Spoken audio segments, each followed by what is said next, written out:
Lunes 20 de marzo, bienvenidas, bienvenidos. Nueva semana de actividades, póngale corazón a todo lo que hace en esta jornada. Nosotros le ponemos la información y aquí en Noticias 7 le contaremos qué pasa en el país y en el resto del planeta. Bienvenidas, bienvenidos.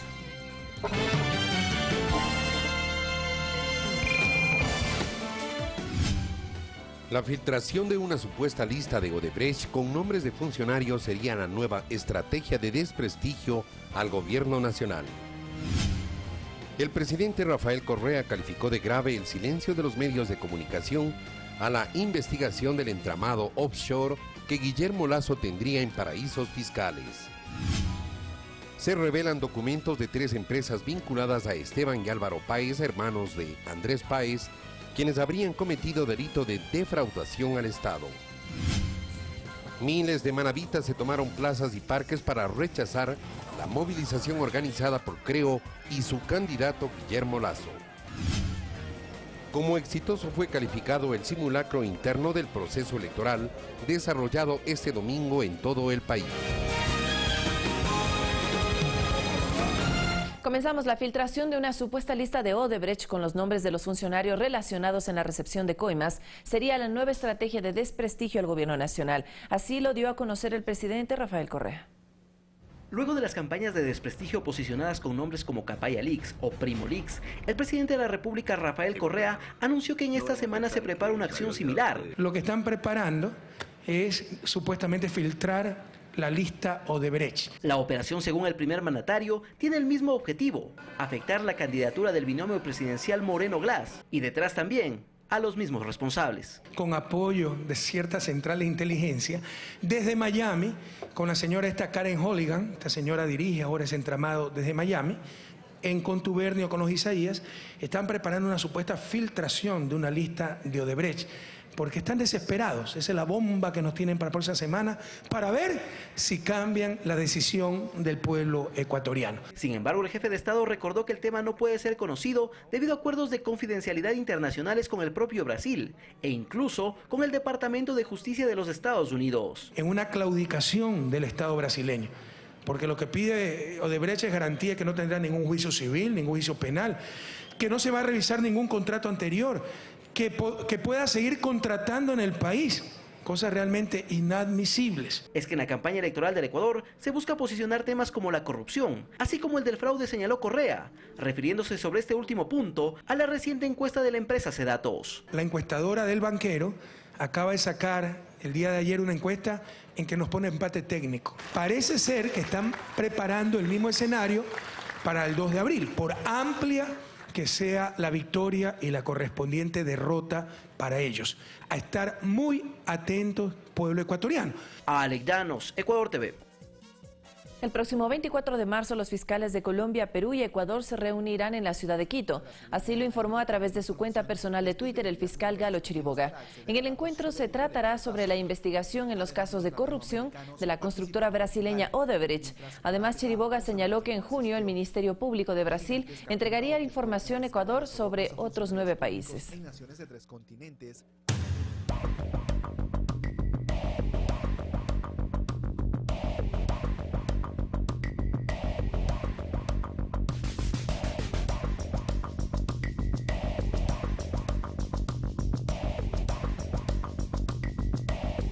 Como grave calificó el jefe de Estado Rafael Correa el silencio que los medios de comunicación privados del Ecuador dieron a la investigación del entramado offshore que el candidato presidencial Guillermo Lasso tendría en paraísos fiscales. El trabajo periodístico fue publicado por Página 12 de Argentina.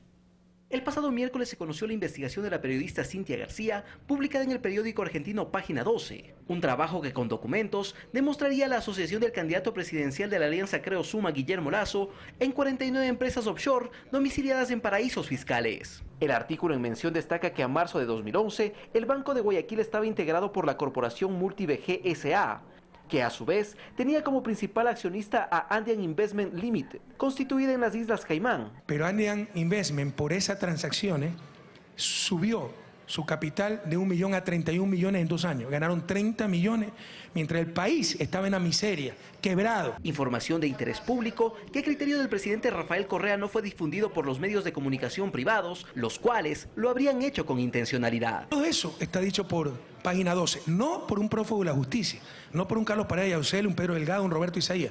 Página 12, uno de los principales diarios argentinos y de América Latina. Y la prensa acá no publica absolutamente nada. ¿Sí ven cómo nos manipula? Y acá tenemos una investigación con nombre, apellido, con autora, responsabilidad del autor. Todo lo contrario a lo ocurrido meses atrás, cuando se realizaron varios reportajes basados en un párrafo de la columna de farándula del diario Estrella de Panamá. No publican nada los medios de comunicación. Es algo realmente impresionante, algo que repugna, algo que da náusea. El jefe de Estado recalcó que hay un aspecto en particular que le indigna tras la publicación de esta investigación periodística. Que no crean en su patria, que tengan su riqueza en empresas fuera del país, camufladas en fideicomisos, con nombres postizos, positanos. Ya la historia nos juzgará.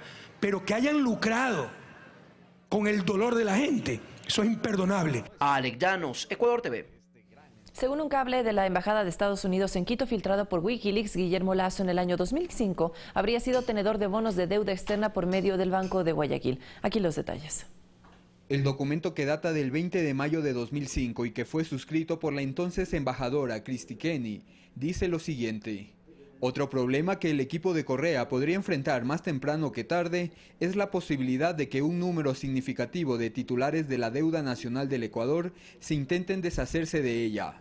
El presidente del Banco de Guayaquil, Guillermo Lasso, dijo que se debe estar loco para aferrarse a los bonos del gobierno. La embajadora agrega que Guillermo Lasso lo sabe porque su banco tiene unos cuantos bonos. En el cable se transmite la preocupación de los tenedores de los bonos de la deuda externa en mayo de 2005 por la llegada de un joven ministro de Economía refiriéndose al actual presidente Rafael Correa, quien habló sobre la deuda inmoral y no negaba la posibilidad de declarar el default. Guillermo Lasso, en su calidad de superministro de Economía en el gobierno de Yamil Maguad, presentó en el año de 1999 al Congreso Nacional un presupuesto donde se privilegiaba el pago a los tenedores de la deuda externa, entre los que se encontraría el Banco de Guayaquil, institución financiera de su propiedad. Según un documento firmado por el expresidente Yamil Maguad y que era dirigido al Fondo Monetario Internacional, FMI, Guillermo Lasso era una persona de su confianza y compartía en su integridad el contenido del programa económico. Dicho programa económico contemplaba el incremento del IVA del 10 al 15%, entre otras medidas que afectaban la economía de las familias ecuatorianas. Rodrigo Galvez, Ecuador TV.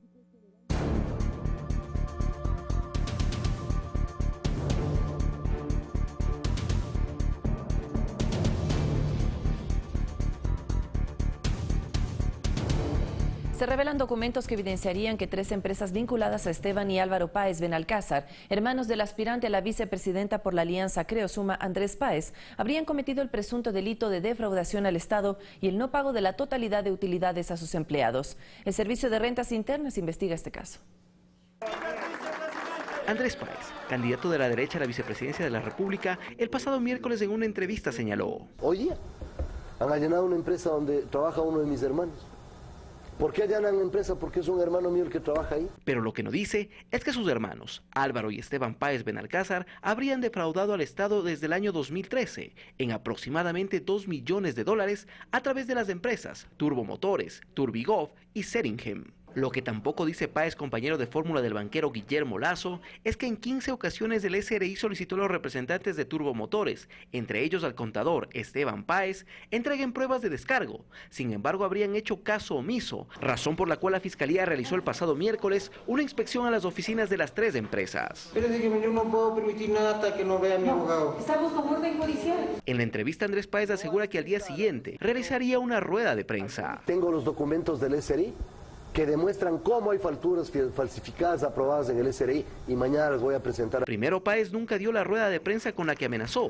Y en segundo lugar, Páez no diría la verdad, puesto que el SRI en su investigación encontró que quienes habrían falsificado facturas serían sus propios hermanos. Pero ¿Cómo Álvaro y Esteban Páez habrían pretendido engañar al Estado? La respuesta es simple. Habrían falsificado facturas de varios proveedores quienes jamás prestaron sus servicios a dichas empresas. En otras palabras, se habrían inventado gastos con el fin de evadir impuestos. Como prueba les presentamos lo que habría sucedido en la empresa Turbomotores Ecuatorianos. En su declaración de impuesto a la renta del año 2013, la compañía informó al SRI que compró a 5 empresas productos por más de $3 millones.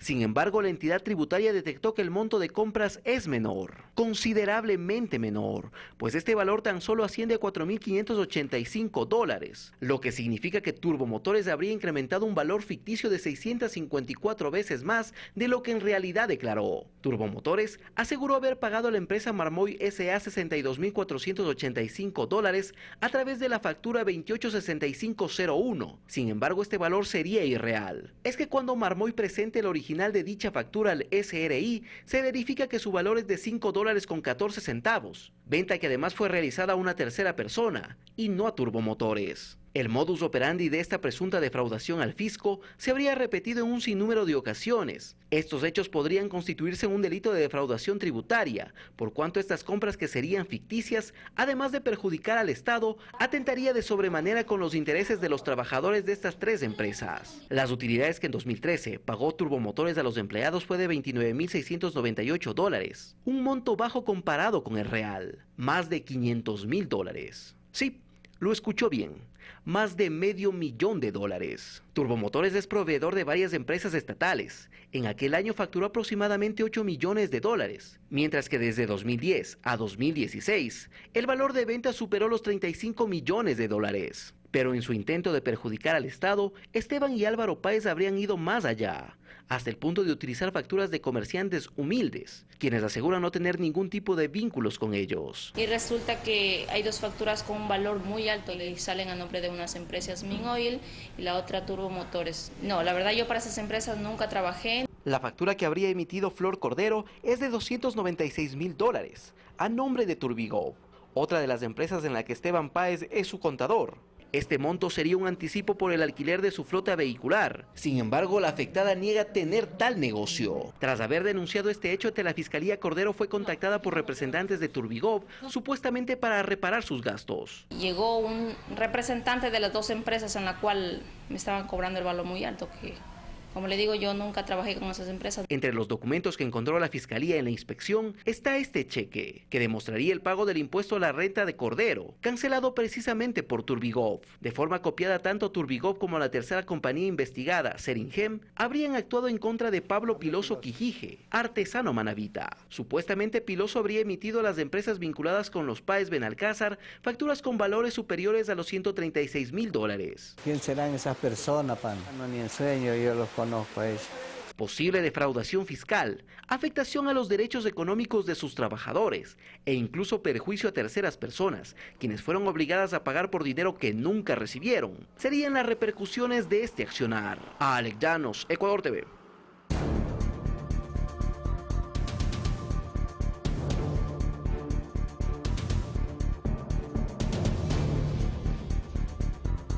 Artistas populares se tomaron este sábado la Plaza de la Independencia en Quito para desarrollar la obra teatral titulada Banquerazo, una representación de cómo la banca, apoyada por los grupos políticos en la década de los 90, viabilizaron normativas que culminaron con la crisis financiera más grave de la historia del Ecuador. La ciudadanía presenció este dramatizado.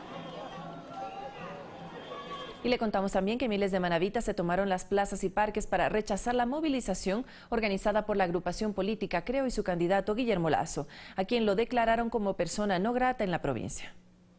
El candidato oficialista Lenín Moreno no visitó este fin de semana Manabí, pero sus simpatizantes se tomaron las calles de localidades como San Vicente y Chone para rechazar a su adversario político Guillermo Lasso. Los partidos que están apoyando hoy a este banquero fueron los que se opusieron a la ley de seguridad para los manabitas. Tanto que habló de los manabitas, diciendo que somos unos ingratos porque nos ha dado simplemente una cajita de atún. Lo rechazamos totalmente todos los manabitas. Lasso y su agrupación política Creo habían anunciado su presencia, La sola noticia causó esta reacción a los manavitas. Todo Manaví en un solo puño va a rechazar la llegada de Lazo. Lazo es un personaje no grato para la provincia de Manaví. Esto es una provocación y no puede ser. Él ha ofendido tanto a Manaví que no tendría cara de venirse a parar ante nuestra gente, nuestro pueblo. Y a Lazo no lo queremos por aquí. No, que no lo quieren aquí.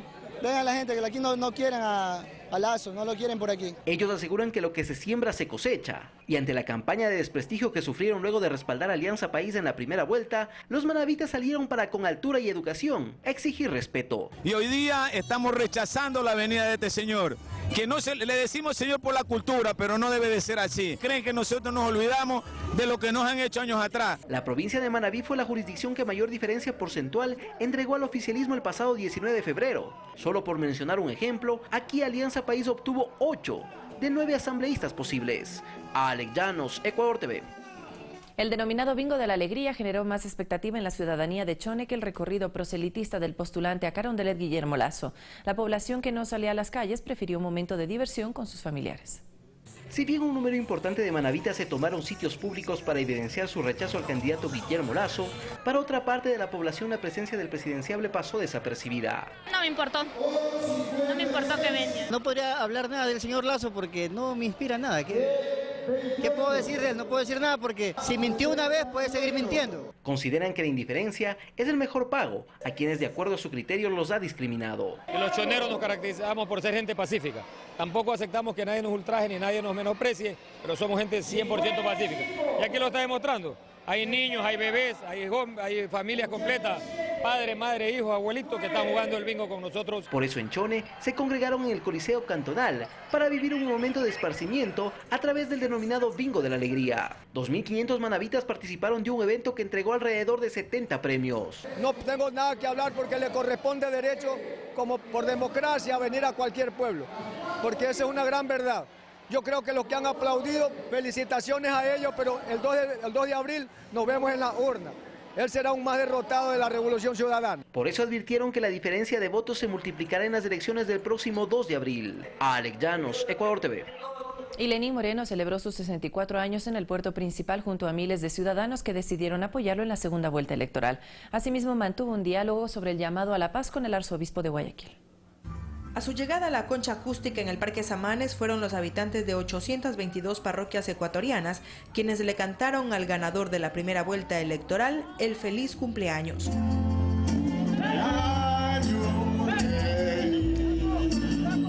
El Consejo Nacional de Gobiernos Parroquiales del Ecuador demostró su gratitud y confianza en el plan de gobierno para los próximos 4 años que anuncia el licenciado Moreno. Y lo vamos a seguir reafirmando porque el 2 de abril vamos a ganar en las parroquias. El aspirante a la vicepresidencia, Jorge Glass, hizo hincapié que en los más de 6 millones de ciudadanos que viven en la zona rural del país está la decisión de elegir bien. El binomio de las privatizaciones, hasta de los parques nacionales, o el binomio del pueblo, con Lenín Moreno presidente, que dice casa para todos, que dice salud gratuita, que dice educación gratuita. Los miembros de Conagopare pidieron al que reconocen como su futuro mandatario se incrementen los presupuestos para los GATS parroquiales. Voy a hacer un gobierno para todos y no para el grupo, no para la rosca, un gobierno para todos y de todos. No haremos absolutamente nada sin consultar primero a las bases. En dicho encuentro, los testimonios sobre por qué apoyar al binomio de la 35 fueron variados y firmes. La gente de los sectores rurales está con el Lenín Moreno. Porque tiene una característica que se necesita para poder servir y es que él es una persona muy humanitaria. Que tuve mis 2 niños graves de operaciones, ningún centavo me costó, señorita. Por eso estoy muy contento con la Revolución Ciudadana. Otra importante actividad en la urbe porteña cumplida por el candidato a la presidencia Lenín Moreno Garcés fue el diálogo con el arzobispo de Guayaquil sobre la carta abierta que enviara a Monseñor Luis Cabrera invocando a un ambiente de paz en este tiempo electoral. Nos alegra muchísimo que de parte de la Iglesia Católica haya surgido esta iniciativa, señor arzobispo, y nuestra promesa firme en llevar todo pues con la dignidad que el evento así lo requiere. A ejercer el poder que el pueblo les confiará con esa actitud de cercanía, de escucha y de servicio. En la conversación con intercambio de opiniones, también en otros temas, participó Rocío González, esposa del aspirante a primer mandatario por Alianza País. Mirta Carrillo, Ecuador TV. Sillas de ruedas y otras ayudas técnicas fueron entregadas por la Brigada Las Manuelas en Monte Sinaí. Además, se canalizaron futuros beneficios como el bono Joaquín Gallegos Lara. La primera visita de hace unos días fue para constatar las necesidades. Ahora la misión fue responder esas carestías.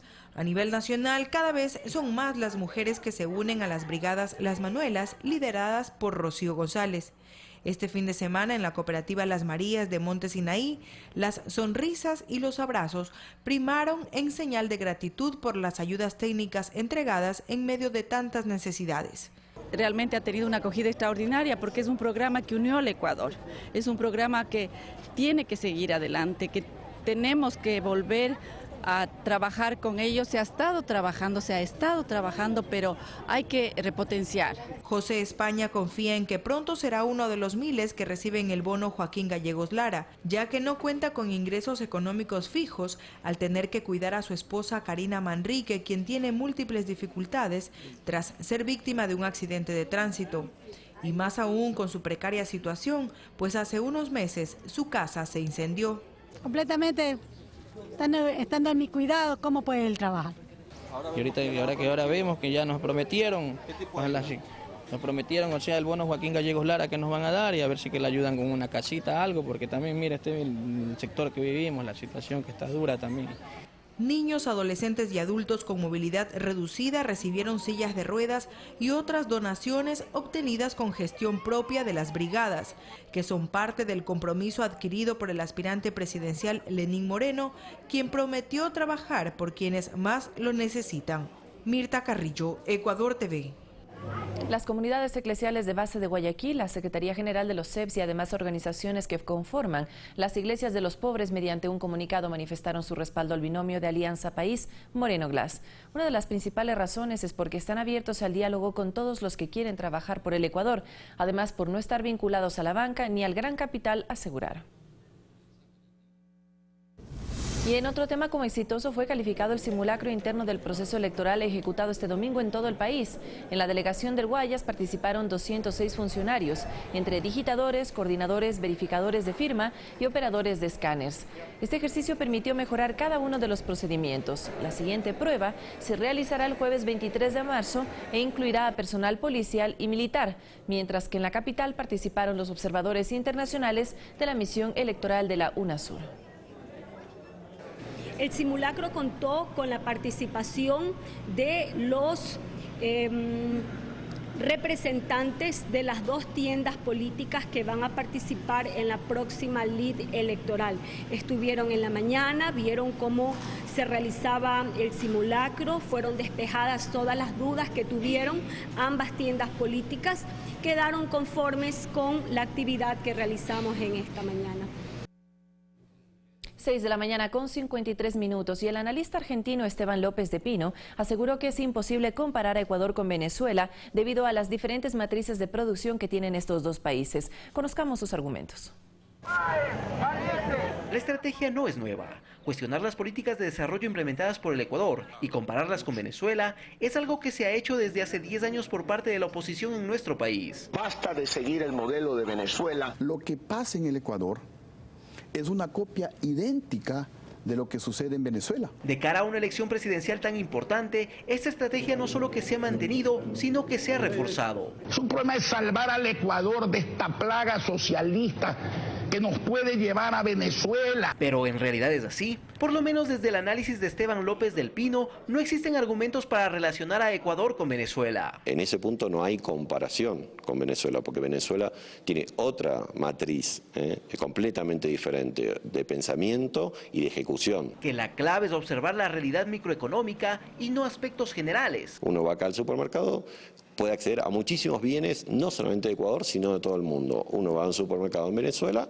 y no puede acceder. Justamente tomando ese criterio y consultando a la ciudadanía, ellos coinciden con el criterio del analista internacional.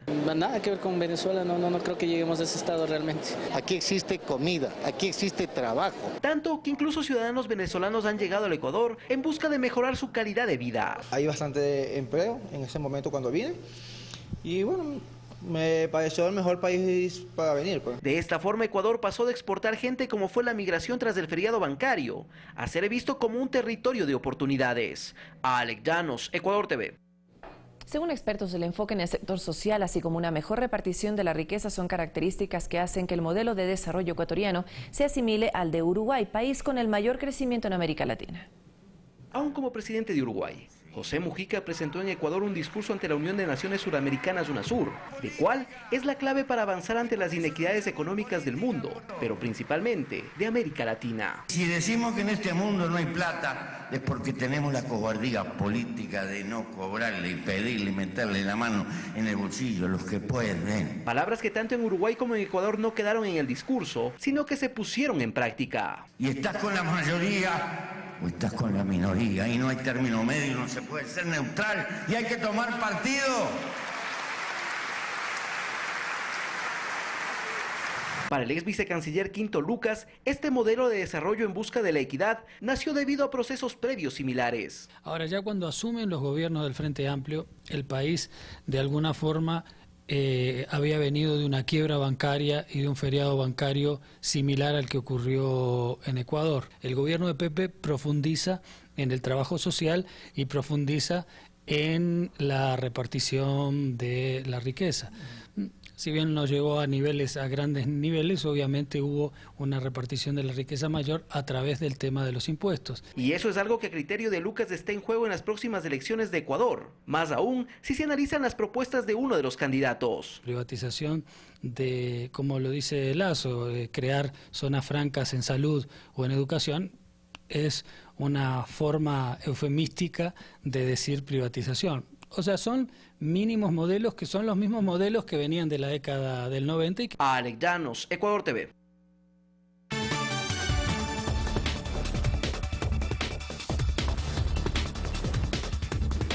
De inmediato, lo más importante en el acontecer internacional. A esta hora le contamos que mediante un comunicado Ecuador expresó su sentimiento de profundo pesar y solidaridad con el gobierno y el pueblo de Perú ante las afectaciones sufridas por las intensas lluvias.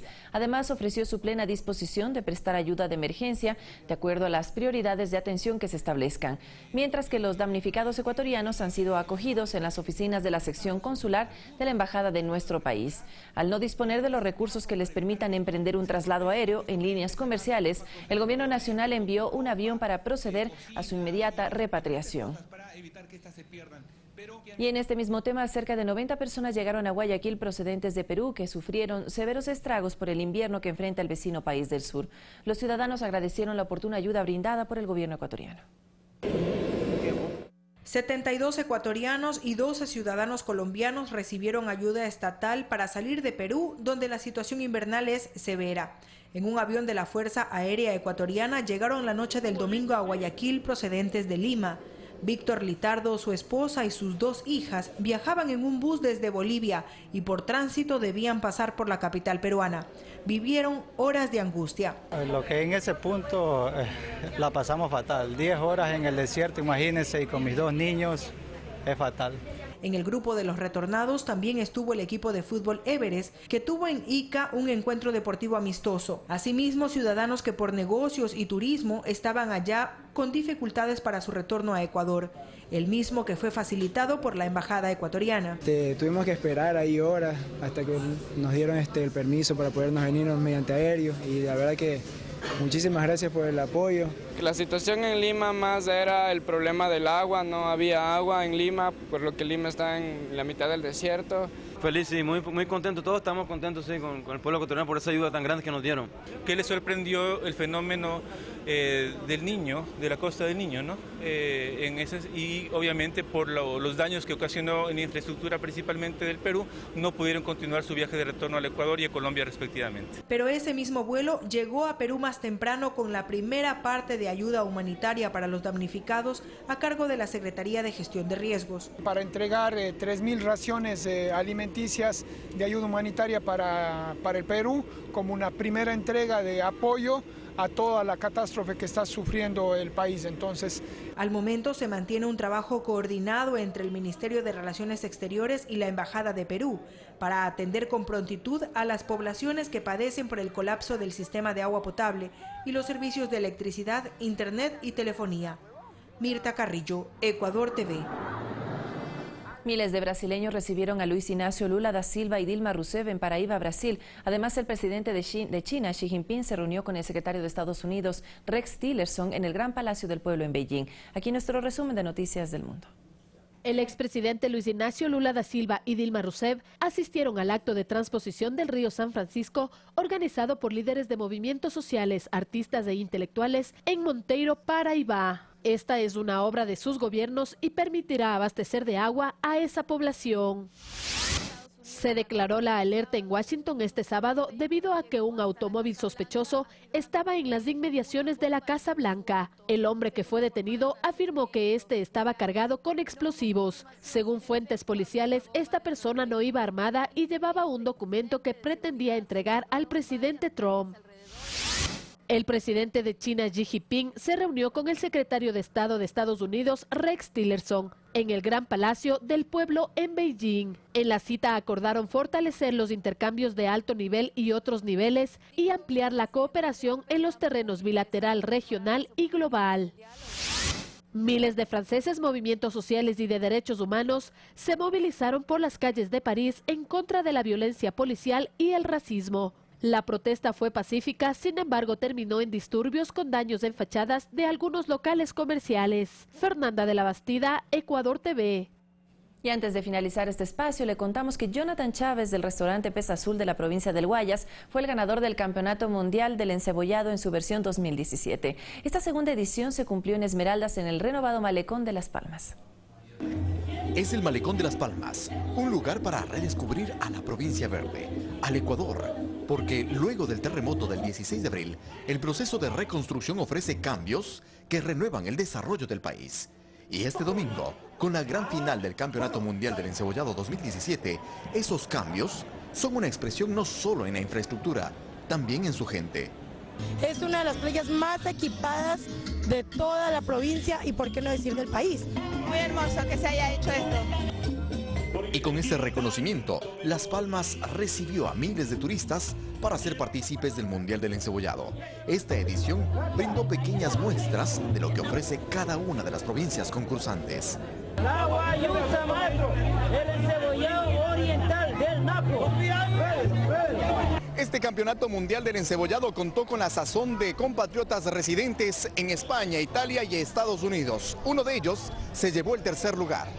Ser embajador de la gastronomía ecuatoriana ha sido mi vida siempre y no sé, ahora creo que tengo que comprarme otra vida más para ser un digno representante de la gastronomía ecuatoriana.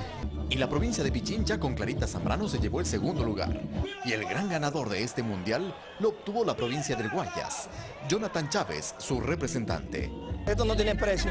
Yo se lo dije y se lo prometí a mi hijo. Y este trofeo es para él. Sí. El presidente Rafael Correa, una vez más, fue parte del jurado del certamen. Destacó la importancia de estas iniciativas para promover el turismo gastronómico y con ello el resto de bondades del Ecuador. Tenemos todo para hacerlo. Solo nos falta un poco más de mercadeo, un poco más de promoción.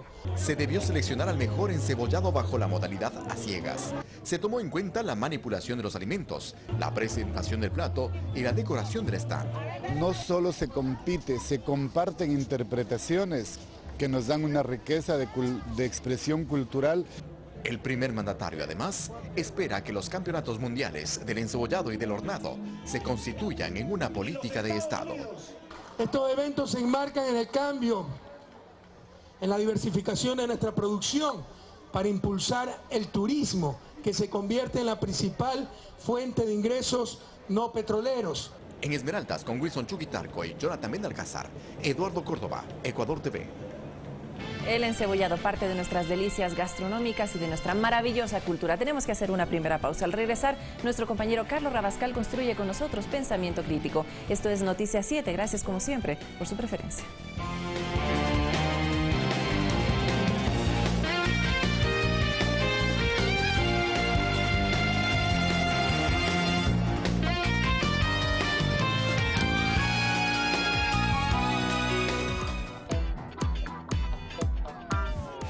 ¿Qué se juega el país en la segunda vuelta? Poco se ha dicho de ofertas programáticas concretas, más allá de altisonantes ofertas electorales que en ocasiones evocan la publicidad engañosa. El análisis, las opiniones y verdades en torno al proceso electoral de nuestro país. El resentimiento y sed de venganza no genera sino mayor resentimiento y sed de venganza. Fernando Casado, analista político, presenta Ecuador Opina. Todos los lunes, 22 horas. Acompáñenos en Ecuador Opina.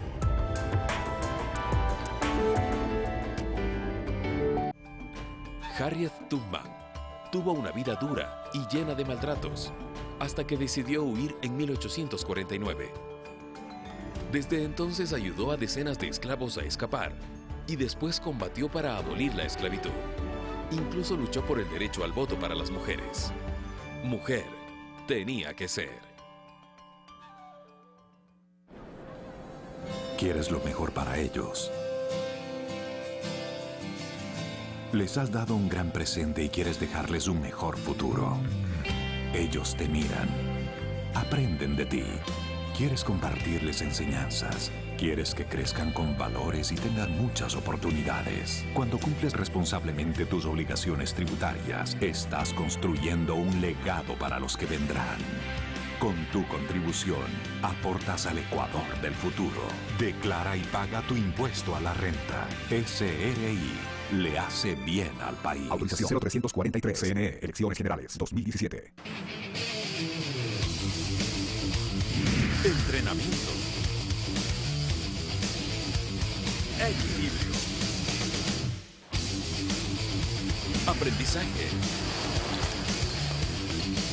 Los componentes perfectos para estar en el mejor equipo. De lunes a viernes, 13 horas, 23 horas. El equipo somos todos.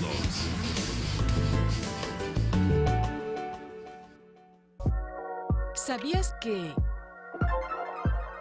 una mezcla de leche y orina del camello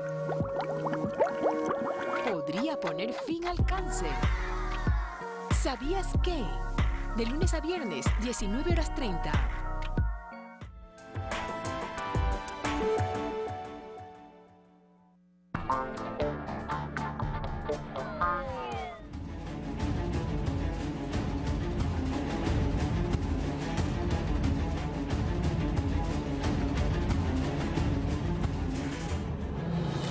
Bienvenidos amigos televidentes a Pensamiento Crítico, soy Carlos Rabascal, a este día lunes 20 de marzo.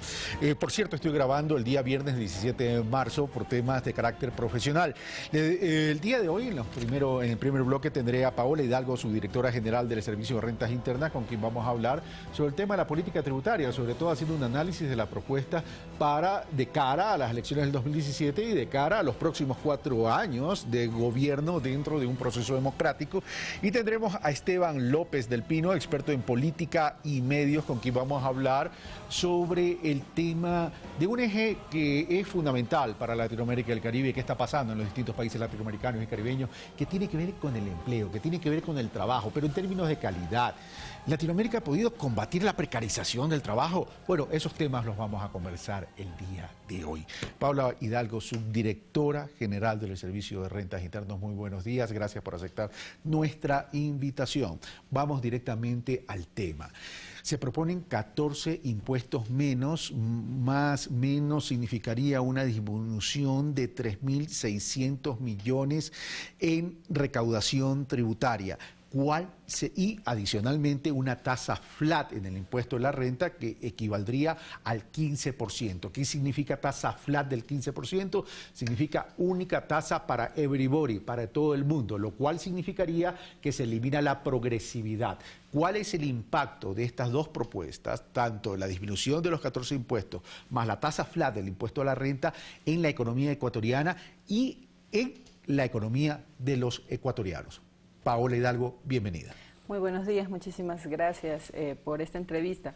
Efectivamente, se ha indicado en esta campaña que se va a eliminar 14 impuestos en el caso de que uno de los candidatos llegue al poder. Y como usted bien lo ha dicho, también, por otro lado, el asesor económico del candidato que indica los 14 impuestos, pues efectivamente indica que se va a ver una tasa flat. Tasa flat, hoy día la tabla progresiva del impuesto a la renta indica que los que menos tienen, menos pagan. Se comienza desde el 5% y se termina en un 35%.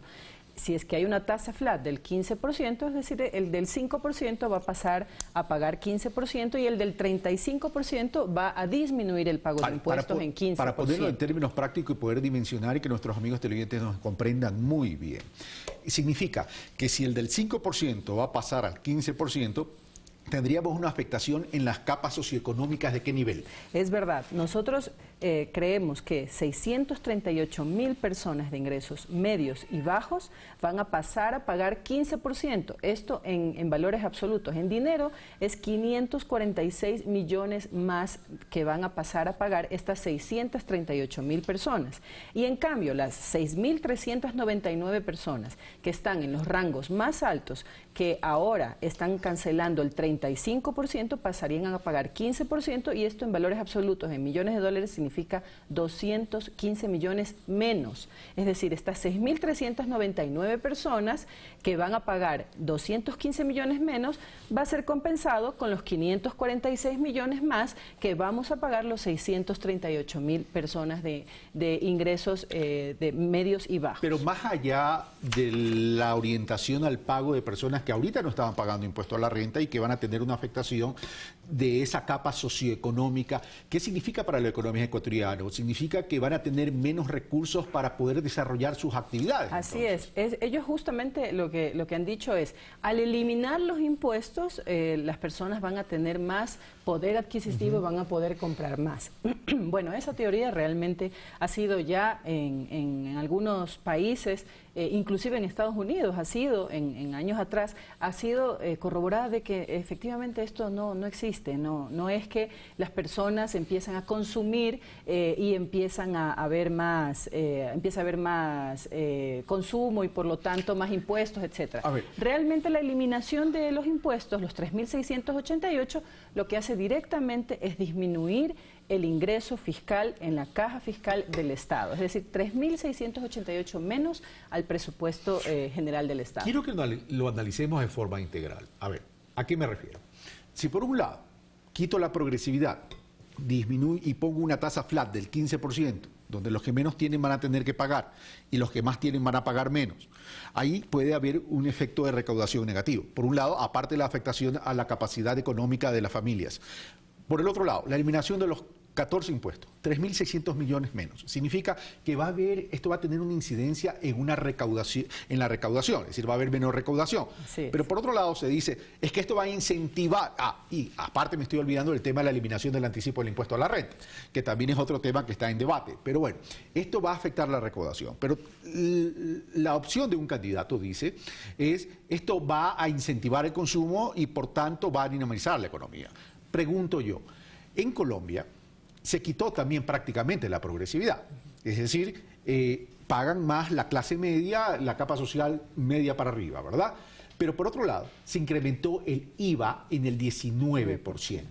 Esta disminución en el cortísimo plazo, que significaría la eliminación de los 3.600 millones o la disminución de los 3.600 millones por los 14 impuestos que se van a eliminar, más la tasa flat, más la eliminación del impuesto a la renta, significaría que el Estado ecuatoriano, a través del gobierno central, tendría que compensar esa disminución de recaudación. ¿Usted prevé un incremento del IVA en ese sentido? Inclusive dentro de la propuesta... ¿O podría traer como consecuencia un incremento del IVA? Inclusive dentro de esa propuesta también dicen que lo van a bajar más al IVA. Indica que van a tener un IVA del 10%. Todo eso suma 3.688 millones. Pero realmente no hay forma de hacer esta compensación. Nosotros creemos que, por ejemplo, el tema del 10%, de bajar el 10% del IVA, realmente es un tema completamente demagógico. Es un recurso que finalmente el empresario, la persona que cobra el IVA, que recepta el IVA, no va a disminuir el valor del producto. Lo que va a hacer es aumentar su utilidad. Y es por eso justamente que una disminución del IVA es tan peligroso en un presupuesto general del Estado. Recordemos que nosotros tenemos un IVA que a veces la gente dice, bueno, el IVA va directamente a quien menos tiene, pero recordemos que nuestra canasta familiar, el 92%, se encuentra con tarifa cero. Nosotros tenemos dos tarifas del IVA. Tenemos la tarifa 12% y temporalmente 14% y la tarifa 0%. La mayoría de los servicios básicos, servicios de salud, servicios de educación, todo lo que significa la alimentación para la familia, lo de electricidad, todo se encuentra con tarifa 0% del IVA. Y todo esto justamente es para beneficiar a los estratos medios bajos. Entonces, lo que significa toda esta disminución de impuestos es, como usted bien lo ha dicho, es un recorte directo al 27%, en un 27% al presupuesto, a la recaudación tributaria y por ende al presupuesto general del Estado. Solamente para que la ciudadanía tenga una idea de lo que significa 3.688 millones de dólares. En el año 2016 el gobierno realizó una inversión en salud de 2.469 millones de dólares. Es decir, tendría que eliminar primero, va más allá de la inversión de salud. Primero completamente toda la inversión de salud e inclusive un poquito más, porque son 3.688. Y en educación hizo una inversión de 4.742 millones. Eso quiere decir un 78% de reducción en la inversión de educación. Entonces, la pregunta aquí es, ¿cómo vamos a compensar esto? Tendría que haber inclusive... Además que hay una normativa constitucional que establece porcentajes de inversión tanto en educación como en salud. Es decir, entonces, aquí, ¿frente a qué estaríamos? Porque estaríamos frente a una afectación de las capas medias, bajas y medias para arriba, es decir, a la clase media. Pero por otro lado, ¿tendríamos serios inconvenientes en la operatividad de la política social del Estado ecuatoriano? Es correcto lo que usted ha indicado y no solamente de eso. Recuerde también que la Constitución indica que los GATS tienen una participación directa en los ingresos permanentes del Estado. Significa que van a tener una disminución en sus presupuestos. Ya hicimos el impacto, es decir, el año 2016, que es prorrogado 2017, a todos los GATS, es decir, juntas parroquiales, municipios y prefecturas, se les asignó 2.861 millones de dólares. Con una reducción de 3.866 millones, hemos hecho el impacto de que en el siguiente año se le estaría dando 2.087 millones de dólares, es decir, la reducción es en 774 millones de dólares en la asignación de los GATS, es directamente a la obra pública del territorio. Eso es lo que significa una eliminación de impuestos. Sí, es directamente a la obra pública, dice Paola Hidalgo, subdirectora del SRI, pero lo cual significa entonces que los gobiernos autónomos descentralizados, y me refiero específicamente a los municipios, tendrían que establecer políticas de ajuste para compensar estos ingresos, lo cual significa no solo actualizar el catastro, sino los impuestos del catastro. Es correcto, los impuestos municipales, las contribuciones especiales por mejoras, porque tendrían que compensar 700 millones. Es realmente una cadena, una eliminación de impuestos, lo que significa es una cadena inclusive hacia el territorio. El territorio no puede dejar de recibir esos 700 millones. Es directamente perjudicial para todos los ciudadanos que se encuentran en el territorio y, por supuesto, el municipio, las juntas parroquiales, las prefecturas tendrían que subir los impuestos que ellos también tienen a su cargo. Esto responde a una visión de modelo de país, evidentemente. Se ha hablado mucho que para reactivar la economía en el Ecuador tenemos que disminuir la carga tributaria y algunos van más allá y dicen la carga fiscal. ¿Cuál es la realidad del Ecuador frente a Latinoamérica y el Caribe en relación a esta carga tributaria? Sí, en realidad nosotros como Ecuador tenemos la carga tributaria, una de las cargas tributarias más bajas de la región. Nosotros tenemos en promedio 20.7. Bueno, y para también que las personas lo puedan conocer. ¿Qué es la carga tributaria? La carga tributaria se la realiza, es una metodología internacional en la cual se suman todos los impuestos que paga un país. No solamente los impuestos del Servicio de Rentas Internas, sino también se suman los impuestos de los municipios, los impuestos inclusive de lo que se tiene que pagar a la seguridad social, etcétera. En general, en todos estos impuestos que se pagan en el país, nosotros estamos en un 20%. Es decir, si nosotros vemos esos impuestos en relación con el PIB de cada uno de los países, nosotros estamos en 20%. El promedio de Latinoamérica es del 21%. Inclusive estamos por debajo del promedio de Latinoamérica. Y claro, hay países como Colombia con 21% de su carga tributaria, Honduras, Costa Rica, que están por encima de nosotros. Nosotros estamos en relación, estamos inclusive en siguiente lugar de Chile, de Perú, de El Salvador. Nosotros estamos por debajo del promedio de Latinoamérica. Y en el caso del IVA, por ejemplo, en el caso del IVA somos uno de los países que tiene el IVA más bajo. Nos gana Panamá, nos gana Paraguay, con un IVA del 7 y del 10%. Recordemos que nuestra tarifa es del 12%. Sí, temporalmente en mayo, desaparece el 14% porque fue únicamente para la recaudación, para la reconstrucción de Manabí y de Esmeraldas.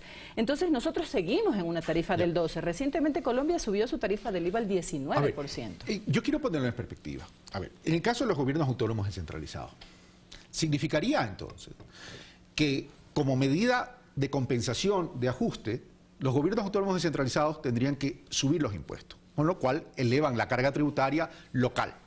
Pero por otro lado, no les va a alcanzar, lo cual significaría que estaríamos obligando a los municipios a endeudarse.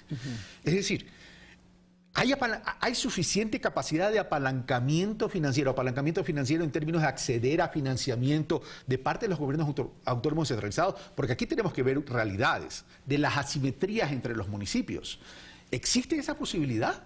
Bueno, realmente esa no solamente debería ser un apalancamiento financiero con la entidad pública que también debe recibir presupuesto general del Estado, que es el banco, ¿no?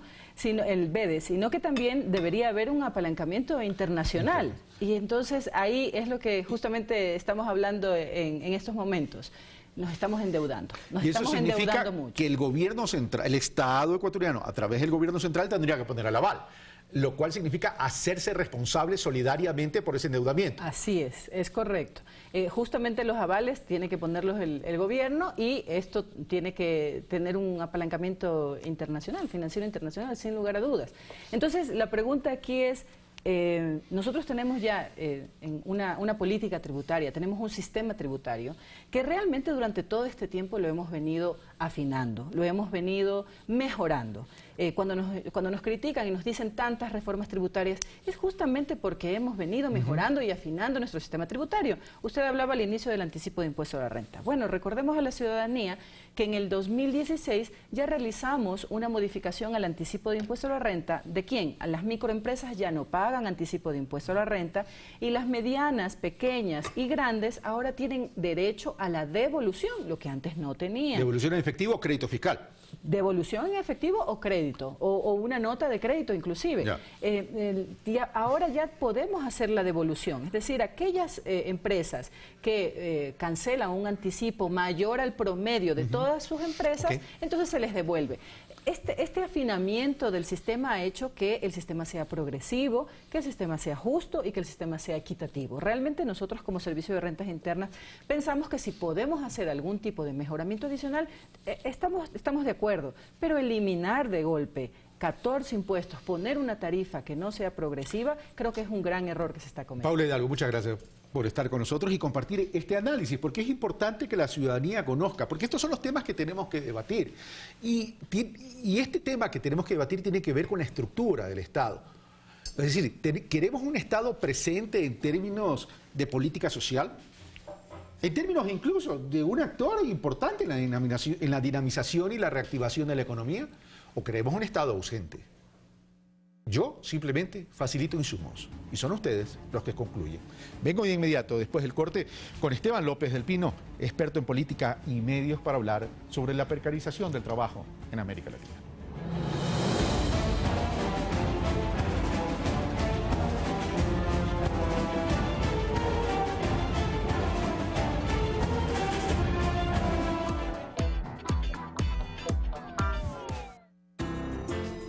Un diálogo ameno, con temas de actualidad, con el análisis y la opinión de sus protagonistas, en una entrevista dinámica, todos los miércoles. Palabra suelta, desde las 22 horas.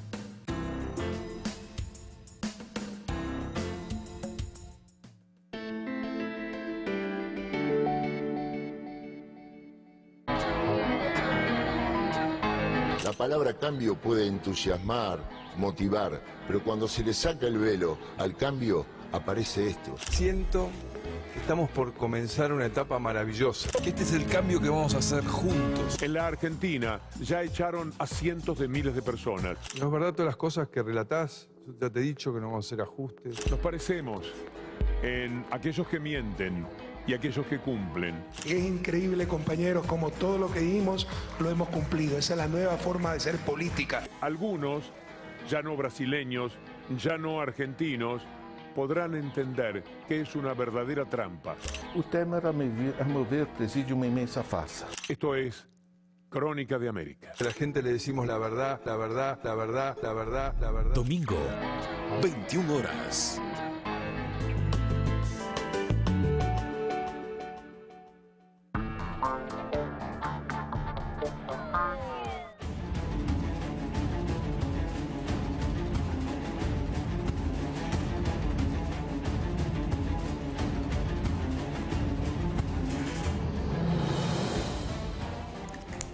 Estamos de vuelta, amigos televidentes, ya tenemos la presencia, como lo había anunciado, Esteban López del Pino, experto en políticas y medios, con quien vamos a conversar de Latinoamérica. ¿Cómo está estructurado Latinoamérica? ¿Realmente Latinoamérica ha entendido el reto que tiene? En términos no solo de países individuales, sino en términos de bloque, en términos de desarrollo, en términos de un desarrollo que garantice inclusión económica, financiera y movilidad social. Bueno, somos algunos países en Latinoamérica, pero ¿qué nos acerca y qué nos separa? Es la primera pregunta que le voy a hacer a Esteban López del Pino. Esteban, muy buenos días, bienvenido. Carlos, ¿cómo estás? Muy bien, gracias. Bienvenido al Ecuador. Gracias por invitarme y felicitaciones por tu programa. Muchas gracias. En todos lados. Ya necesitaba una palabra de aliento. Necesitaba una palabra de aliento. Ahí la tienes. Ya, ok, vamos, Esteban.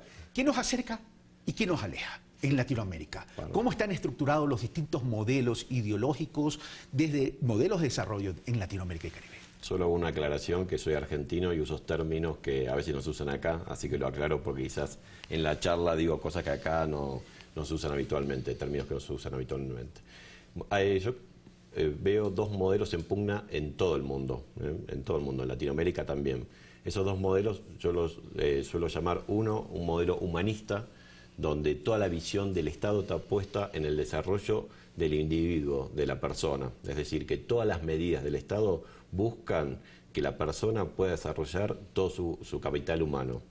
Por supuesto, con las imperfecciones de todo modelo, pero la visión, digamos, el orden, el eje, el norte de ese modelo es la persona humana. Entonces, todas las medidas van para que esa persona pueda desarrollarse en la salud, en la educación, en esparcimiento, en todo lo que hace oportunidades de desarrollo del ser humano. Siempre con el foco en la persona. ¿Eso qué quiere decir? Que cuando otro modelo, que ahora lo vamos a ver, llama gasto, en el modelo humanista llama inversión. Y eso es totalmente diferente, es totalmente diferente, porque es como decir, ¿estoy gastando mucho o estoy invirtiendo mucho? Uno, en la vida de uno personal, en la familia y demás, cuando dice estoy invirtiendo, se dice, qué bueno. Cuando dice estoy gastando mucho, dice, bueno, a ver si gastamos un poco menos. Entonces, ya el eje, digamos, cambia todo, cambia toda la discusión. El otro modelo es el economicista, que es el modelo que su foco es la rentabilidad, el rédito. ¿Para quién? para determinados sectores. Hay algunos países que eligen algún sector en especial de la economía, otros que dicen, no, bueno, que todos los sectores se desarrollen. En general, en los países economicistas van por el primer ejemplo, que es que algunos sectores de la economía que por algo estratégicamente el país quiere se desarrollen. Pero ahí, vuelvo a decir, el punto focal está puesto en la rentabilidad. Y ahí, entonces, el capital humano pasa a ser un elemento que puede ser ajustado, ¿por qué? Por lo más importante, que es la rentabilidad. Entonces los sueldos, el empleo, las cargas sociales, los derechos sociales, los derechos laborales empiezan a ser un costo. Entonces cambia completamente la discusión. Es que estos antecedentes que tú pones en el inicio del análisis me lleva entonces a la siguiente pregunta. Eso significaría que en un modelo no se articula crecimiento con desarrollo. Y en el otro modelo, en el primero que mencionaste, el desarrollo es fundamental y debería ser una consecuencia del crecimiento. Sí, mira, quizás porque a veces digo, las cosas se entienden con ejemplos. Yo quiero poner un par de ejemplos. Uruguay y casi todos los países del Mediterráneo de Europa. ¿Esos países qué hacen? Hacen, por ejemplo, pongo el ejemplo de los países de Europa. Crean las condiciones para que una persona pueda vivir de 1 hectárea o de media hectárea, haciendo oliva o vino. ¿Eso quiere decir que es rentable desde el punto de vista de la eficiencia económica? No. Eso quiere decir que acá me parece que se llaman perchas, ¿no es cierto?, en los supermercados. Sí. Seguramente va a haber menos productos que si uno dice, bueno, que venga el que quiera. En cambio, el gobierno, por ejemplo el gobierno francés, que dice, no, que mis productores que tienen 1 hectárea o media hectárea puedan vivir ellos, sus hijos y sus nietos, como de hecho yo tengo amigos que es la 4ª generación que vive de 1 hectárea. ¿Eso qué es? Un Estado que dice, a mí me interesa el desarrollo armónico de la sociedad y de las personas, respondiendo a tu pregunta. Es decir, que esa familia no se va a disgregar, no se tiene que ir cada uno a buscar trabajo a otros lados y demás. Tiene lo suficiente para vivir y para desarrollarse como persona. Tiene la escuela pública, tiene la universidad, etcétera. Ahora, el modelo ese está completamente pensado. Pongo un ejemplo de mi país. Mi país hace 15 años que no puede exportar limones a Estados Unidos. Mi país es uno de los principales productores de limones en el mundo. Hace 15 años que no puede exportar. Por las restricciones. Bueno, pero Estados Unidos, todos sabemos que es ícono del capitalismo y mercado libre, ¿no es cierto? Ahora, sin embargo, por eso digo que a veces compramos la palabra sin ver el contenido. Muchas veces nos pasa, en todas las discusiones. Como después, si querés, hablamos de empleo. Estados Unidos, que dice, mis productores de limones todavía no están suficientemente desarrollados como para que yo libere el mercado. Si yo libero el mercado, voy a hacer que muchos productores, muchas familias que tienen un tipo de vida, que es una vida agradable, que es una vida que los desarrolla, la van a perder. Entonces, no dejo por ahora entrar ese producto. Bueno, y ahora que dices esto, se refleja mucho incluso en los discursos de Donald Trump. Es decir, no a los acuerdos comerciales, no a los tratados universales, primero nuestra producción, primero nuestro empleo y luego veremos. Es decir, hay un cambio en los países tanto americanos del continente, e incluyo a todos, y en los europeos en relación a preocuparnos más casa adentro y luego ver la posibilidad de abrirnos. Sí, yo pienso que los que tienen tradición en esta visión humanista son los europeos. Uno va a cualquier país europeo y hace 300 años que la misma familia se dedica a lo mismo. Que lo mismo puede ser, no sé, en Italia, que suelo ir, una trattoria. Y uno dice, bueno, de esto sí hace 200 años que pertenece a mi familia. Y uno ve ahí el desarrollo armónico de la persona, la familia y la sociedad. Uno dice, ¿es el principal país del mundo productor en todo? No, quizás no. De los países europeos se destaca, el que más se destaca es Alemania. Ahora, uno suele decir, y me parece que todos los que tenemos la fortuna de viajar lo decimos y lo vemos y lo comprobamos, qué buena calidad de vida, qué buena calidad de vida. O sea, se dedica a su negocio familiar hace años, no tiene que pensar en más cosas, trabaja todos los días. Tradiciones. Exactamente. Claro. Entonces, yo veo Ecuador y veo, no sé, Uruguay, por ejemplo, por poner un país más cercano al mío, y veo que están buscando eso. Si vos me decís, ¿tienen imperfecciones en la búsqueda? Por supuesto, todos los modelos tienen imperfecciones en la búsqueda. Y podríamos hacer una lista, si querés, de imperfecciones de un modelo y del otro. Ahora, el punto focal es lo que la persona, los ecuatorianos, tienen que pensar. O sea, ¿dónde quiero que el Estado tenga la mirada puesta? Porque quiero que la tenga puesta en mí o en la rentabilidad. Son cosas diferentes. Y no digo acá que uno es el diablo y otro es el cielo. Digo que son dos modelos y que uno tiene que elegir. ¿Para qué tiene que servir el Estado? Ahora, vamos a la persona. Vamos al tema. Tú hablas de persona, familia y sociedad. Sí. Y cuando hablamos de persona, familia y sociedad, estoy hablando de comunidad, ¿verdad? Ahora, bien, ¿qué es lo que pasa? Que hay un eje que es tremendamente importante y es el empleo. Porque el empleo se traduce en la oportunidad, o mejor dicho, la oportunidad debe traducirse en el empleo a efectos de poder acceder. Entonces, ahí entramos en Latinoamérica y en el Caribe y en los distintos países a partir de estos dos modelos. ¿Qué tipo de empleo queremos generar? ¿Qué tan sostenible es ese tipo de empleo? ¿Y qué calidad tiene ese empleo? Porque, por ejemplo, si yo abro las estadísticas ecuatorianas, no me refiero a estos años, sino históricamente, hay un empleo que antes se llamaba pleno, hoy acá, de acuerdo a la terminología, se llama empleo adecuado, pero hay un empleo inadecuado, donde está el subempleo, que no es un desempleo pleno, pero tampoco termina siendo un empleo de tanta calidad. Entonces, el tema es cómo resolvemos esas brechas que es recurrente en Latinoamérica. Así es. Mira, yo vengo de Argentina, como lo dije al principio. En mi país, en la campaña pasada, que fue hace un año, presidencial, se habló mucho del término empleo, se habló mucho de la creación de empleo. Y yo lo que vi allí, y lo estoy viendo aquí en estos días en Ecuador, es que la primera trampa es pensar que cuando uno dice empleo está diciendo siempre lo mismo. Y uno cuando dice empleo está diciendo cosas muy diferentes. Un empleo, volviendo al enfoque humanista, es el que le desarrolla a la persona, el que le permite trabajar, estar con su familia, descansar, etcétera, etcétera. De tener para su bienestar, poder pensar en futuro, poder pensar en el futuro de los hijos, porque tiene tiempo para pensar, que es lo que se llama el ocio inteligente, ¿no? O sea, tiene tiempo para pensar, es decir, que no está todo el día produciendo como un workaholic y no le queda tiempo para pensar o para disfrutar y demás. El otro, que también se llama empleo, que uno lo ve más en los países asiáticos, es lo que algunos pensadores modernos llaman esclavitud moderna, que es que todo el día vos estás produciendo entre un promedio de 16, 18 y hasta 20 horas en algunos países asiáticos, sin puntualizar en ninguno, pero es así las condiciones, y uno dice, bueno, ¿la gente está empleada? Sí. Ahora, ¿eso vos y yo lo queremos como empleo? Seguramente no. Y yo le pregunto también a los ecuatorianos y también a los argentinos, o sea, cuando hablamos de creación de empleo, ¿de qué estamos hablando? ¿Del empleo que me va a esclavizar o del empleo que me va a liberar? En Argentina se prometió 1 millón de empleos. El presidente actual, en su campaña, prometió, y de hecho llenó de afiches todo el país, diciendo que iba a crear 1 millón de empleos. El año pasado, su primer año de gestión, el empleo cayó, la pobreza subió. ¿Eso qué va a generar este año y el año que viene?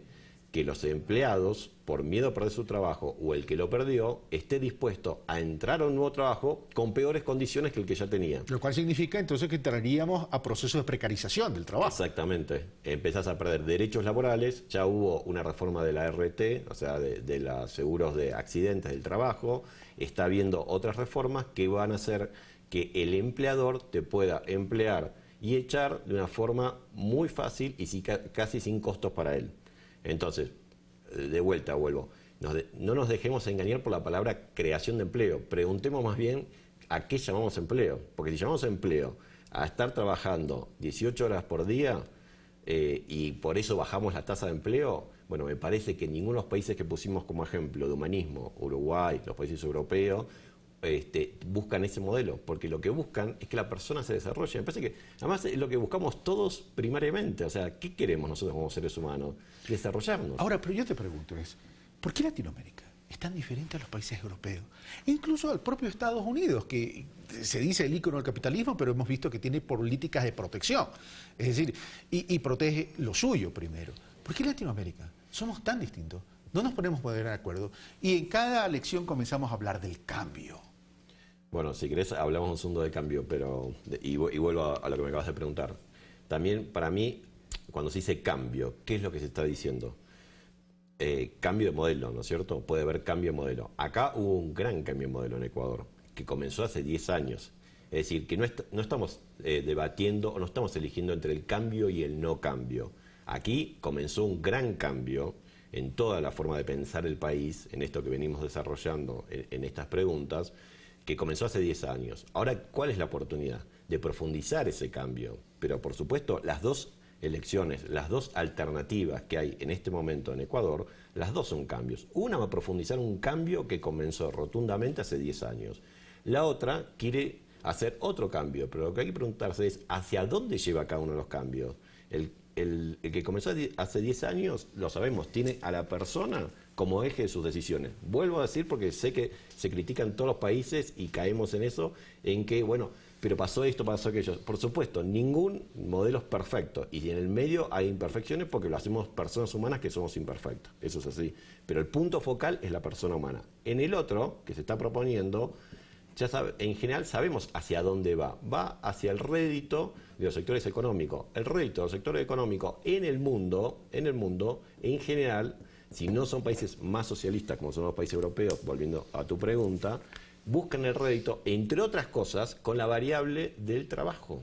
Y eso es así. O sea, la variable del trabajo influye en los costos de todos los productos. Entonces, si uno baja la variable del trabajo, es decir, baja el sueldo, baja el empleo, sin duda tiene más rentabilidad. Vuelvo a preguntar, ¿eso es lo que queremos como país? ¿Eso es lo que queremos como persona? Yo siempre me pregunto, o sea, ¿qué es lo que quiero yo como persona? Lo que quiero es desarrollarme. O sea, quiero que el trabajo me permita desarrollarme a mí como persona, como individuo, que permita desarrollarme a mi familia y a la sociedad. No quiero producir todo el día para que alguien acumule dinero. Sabemos que hay 10 personas, 20 personas del mundo que tienen muchísimo dinero. Bueno, yo prefiero que esté más equilibrado todo y me parece que todos buscamos eso. Esteban López del Pino, muchas gracias por estar con nosotros. Gracias a vos, Carlos. Y este contenido de las entrevistas con Esteban es lo que nos plantea los temas que tenemos que debatir. Aquí no se está diciendo vote por uno o vote por otro, por lo menos en mis programas. Yo lo que quiero plantear es a ustedes visibilizar qué hay detrás de todo esto y qué propuestas son las que tenemos que analizar y debatir y profundizar. Lamentablemente una campaña como la que estamos viviendo no ha permitido visibilizar esto. Pero quiero resumir en algo, para que ustedes lo analicen, para que ustedes lo profundicen y saquen sus conclusiones. ¿Qué preferimos? ¿Un modelo de desarrollo social o versus un modelo de desarrollo corporativo empresarial? Ustedes tienen la palabra. Como he dicho, nosotros no tenemos la verdad absoluta.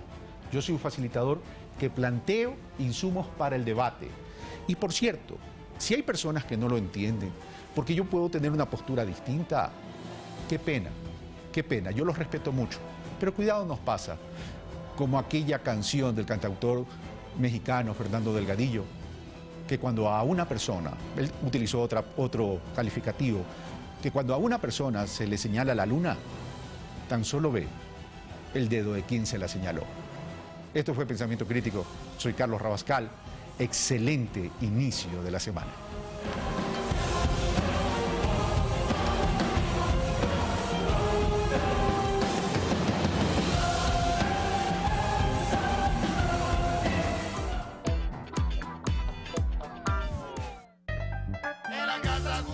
Acompaña a Michelle, Silvia, Amelina y Yayo en Café TV, de lunes a viernes a las 8:30 por Ecuador TV. Comencemos a trabajar para construir un país de paz. Aprendamos a lograr acuerdos para alcanzar el buen vivir dentro de nuestra familia, en nuestro lugar de trabajo, con el trato a los demás, en la forma de ser y de vivir. Los sueños se hacen realidad cuando le ponemos alma, alegría y corazón. Acuerdo para el buen vivir, los domingos a las 8 horas.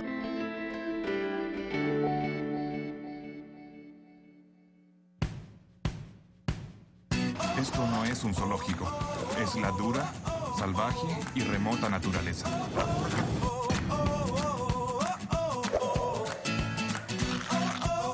¿Apretando al perro saldrá su excremento? Sí. Los mejores documentales, de lunes a viernes a las 20 horas, por Ecuador TV.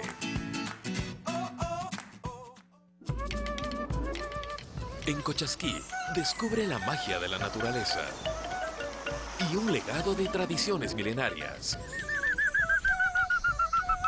que nos vinculan a nuestras raíces.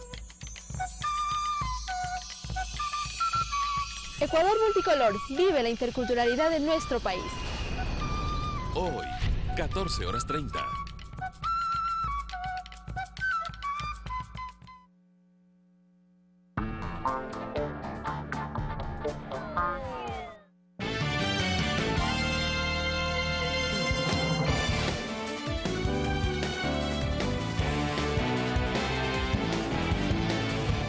Gracias por seguir en nuestra sintonía. Tenemos más noticias para compartir con todos ustedes. En España, el ministro de Relaciones Exteriores, Guillaume Long, se reunió este fin de semana con miembros del Colectivo Europeo de la Diversidad Ecuatoriana, quienes le entregaron un manifiesto de apoyo al candidato a la presidencia de la República, Lenín Moreno Garcés. Representantes del Colectivo Europeo de la Diversidad Ecuatoriana, que aglutina miembros de la comunidad de lesbianas, gays, bisexuales y transexuales en Europa, se han reunido con el ministro de Asuntos Exteriores, Guillaume Long, para trasladarle las dificultades que encuentran en el día a día. Una representante del colectivo ha relatado parte de su historia. Fuimos también privadas de nuestros principales derechos, la libertad, en el cual fuimos vejadas, humilladas, golpeadas y hasta violadas por agentes de la Policía Nacional y de la Municipalidad. Por ello, desde el colectivo trabajan para que sus reivindicaciones se visibilicen. Que nos garanticen de que no vamos a ser objeto de secuestros express, ni de robos, ni de vejaciones, ni de chantaje, ni de extorsiones. O sea, que seamos tratadas como personas, solamente eso queremos, ser tratadas como simples personas, como somos tratadas aquí en Europa. El ministro Guillón ha trasladado el apoyo del Gobierno de Ecuador al colectivo y ha garantizado continuar trabajando en políticas de igualdad y derechos. Regresar atrás en este momento con una visión patriarcal, machista, caudillista, sobre la sexualidad, sobre el cuerpo, sobre la identidad y las identidades, sería realmente terrible para el Ecuador, pero también para los ecuatorianos migrantes que viven en España y en otros países. Durante el acto, representantes del colectivo han entregado al ministro un manifiesto de apoyo a la candidatura de Lenín Moreno. La visita del canciller, la tercera en un mes y medio a España, le ha llevado a reunirse con la alcaldesa de Barcelona, Ada Colau, y con la de Madrid, Manuela Carmena. Guillón se ha mostrado confiado con los resultados electorales del próximo día 2 de abril y ha manifestado su compromiso con los migrantes, sobre todo con los colectivos más desfavorecidos. Una información para Ecuador TV.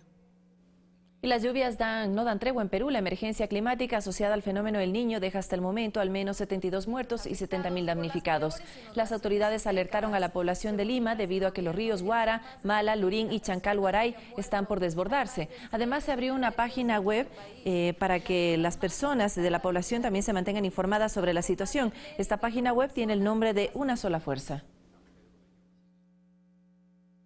Mediante un comunicado, Ecuador expresó su sentimiento de profundo pesar y solidaridad con el gobierno y el pueblo de Perú ante las afectaciones sufridas por las intensas lluvias.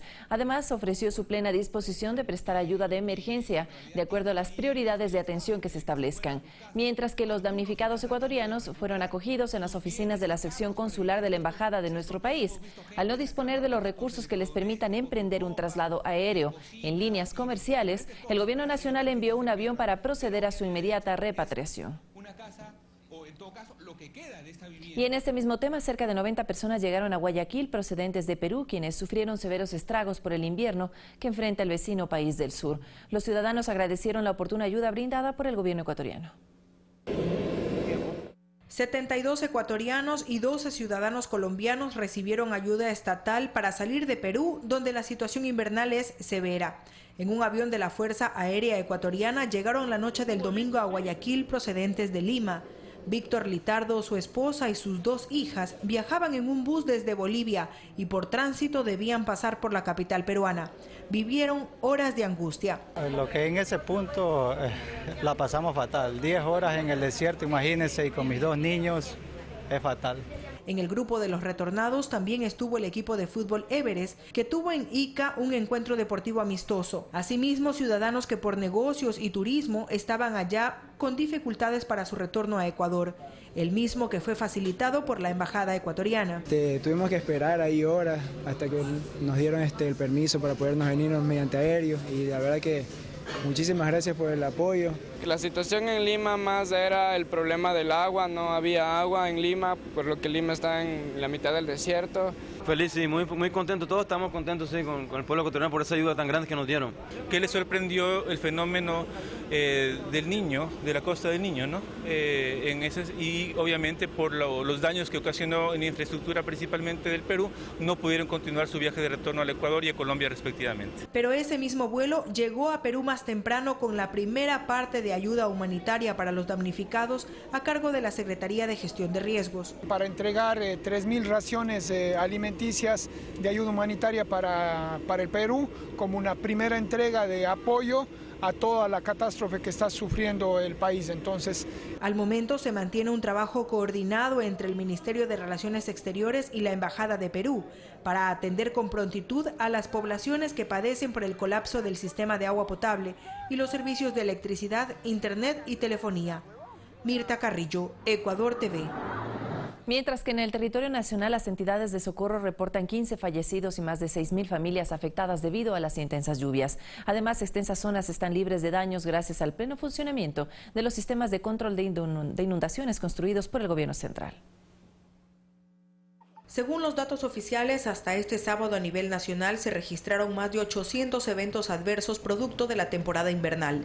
Debido a las fuertes lluvias han ocurrido deslizamientos, colapsos estructurales, vendavales, inundaciones y otros.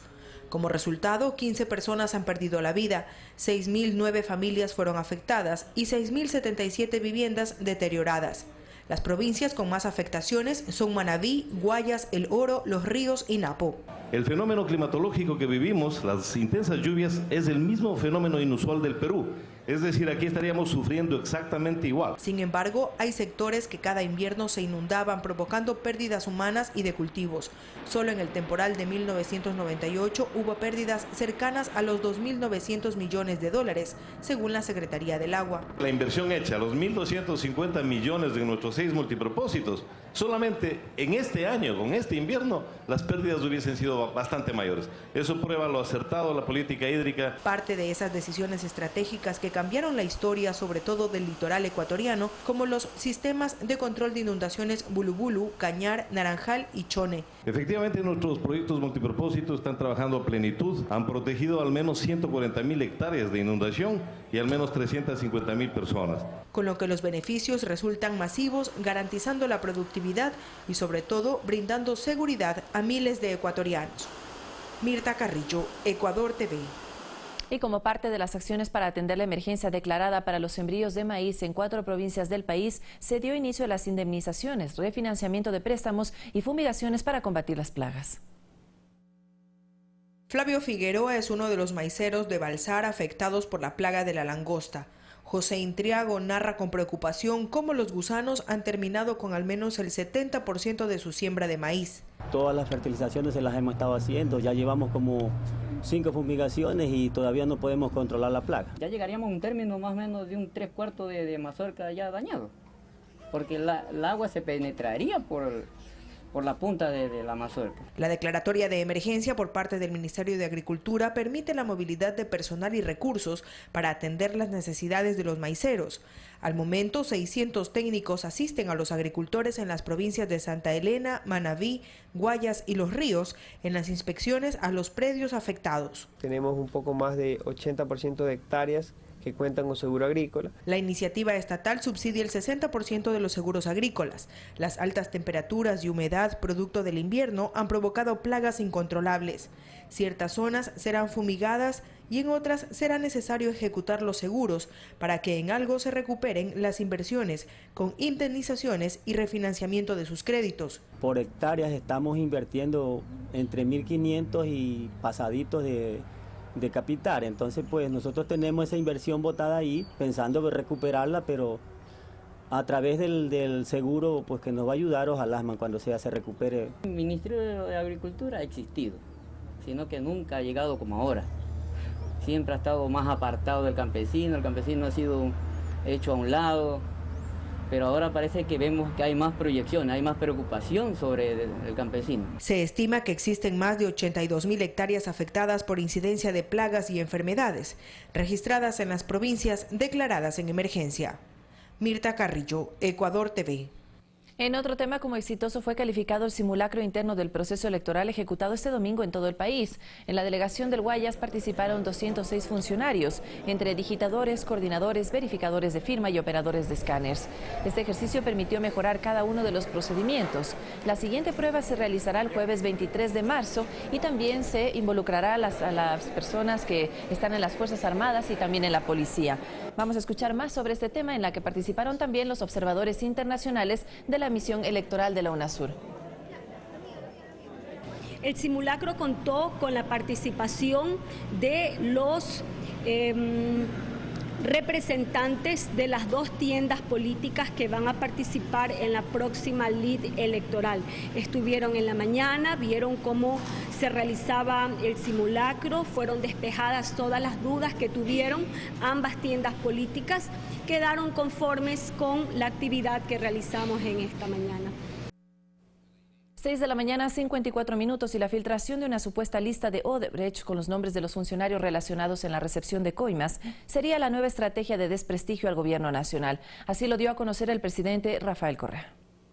Luego de las campañas de desprestigio posicionadas con nombres como Capaya Leaks o Primo Leaks, el presidente de la República, Rafael Correa, anunció que en esta semana se prepara una acción similar. Lo que están preparando es supuestamente filtrar la lista Odebrecht. La operación, según el primer mandatario, tiene el mismo objetivo: afectar la candidatura del binomio presidencial Moreno-Glass, y detrás también a los mismos responsables. Con apoyo de ciertas centrales de inteligencia, desde Miami, con la señora Karen Holligan, esta señora dirige ahora ese entramado desde Miami, en contubernio con los Isaías, están preparando una supuesta filtración de una lista de Odebrecht, porque están desesperados. Esa es la bomba que nos tienen para la próxima semana, para ver si cambian la decisión del pueblo ecuatoriano. Sin embargo, el jefe de Estado recordó que el tema no puede ser conocido debido a acuerdos de confidencialidad internacionales con el propio Brasil e incluso con el Departamento de Justicia de los Estados Unidos. En una claudicación del Estado brasileño, porque lo que pide Odebrecht es garantía que no tendrá ningún juicio civil, ningún juicio penal,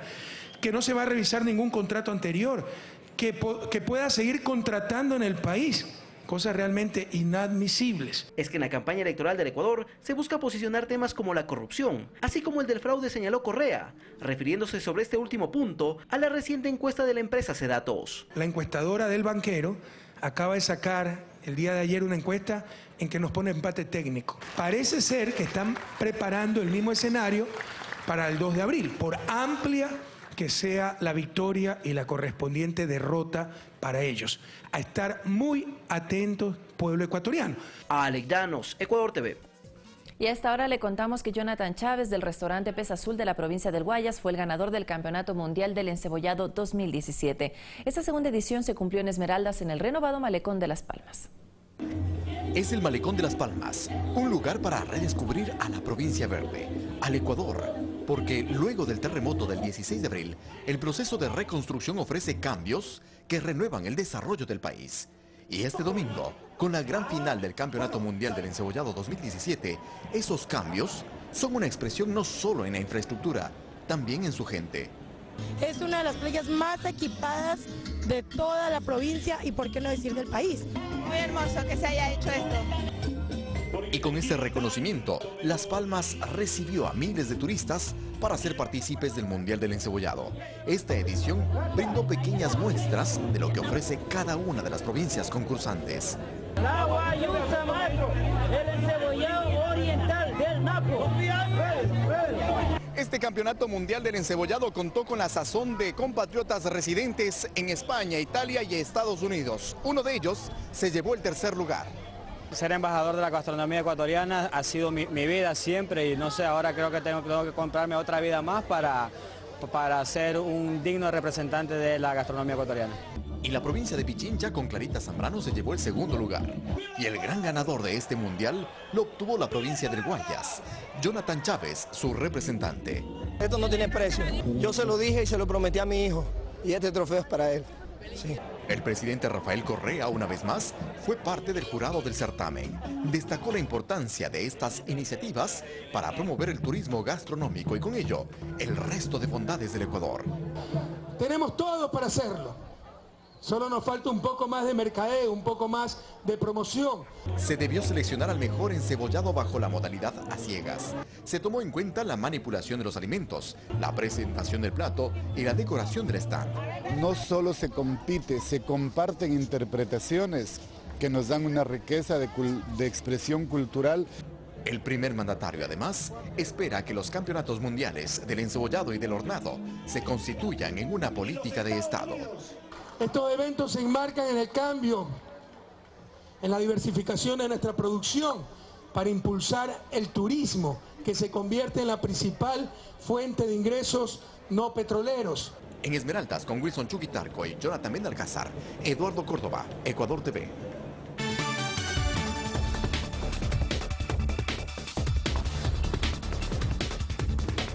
Y antes de finalizar las noticias del mundo, le contamos a esta hora que miles de brasileños recibieron a Luis Inácio Lula da Silva y Dilma Rousseff en Paraíba, Brasil. Además, el presidente de China, Xi Jinping, se reunió con el secretario de Estado de Estados Unidos, Rex Tillerson, en el Gran Palacio del Pueblo en Beijing. Aquí un resumen para ustedes.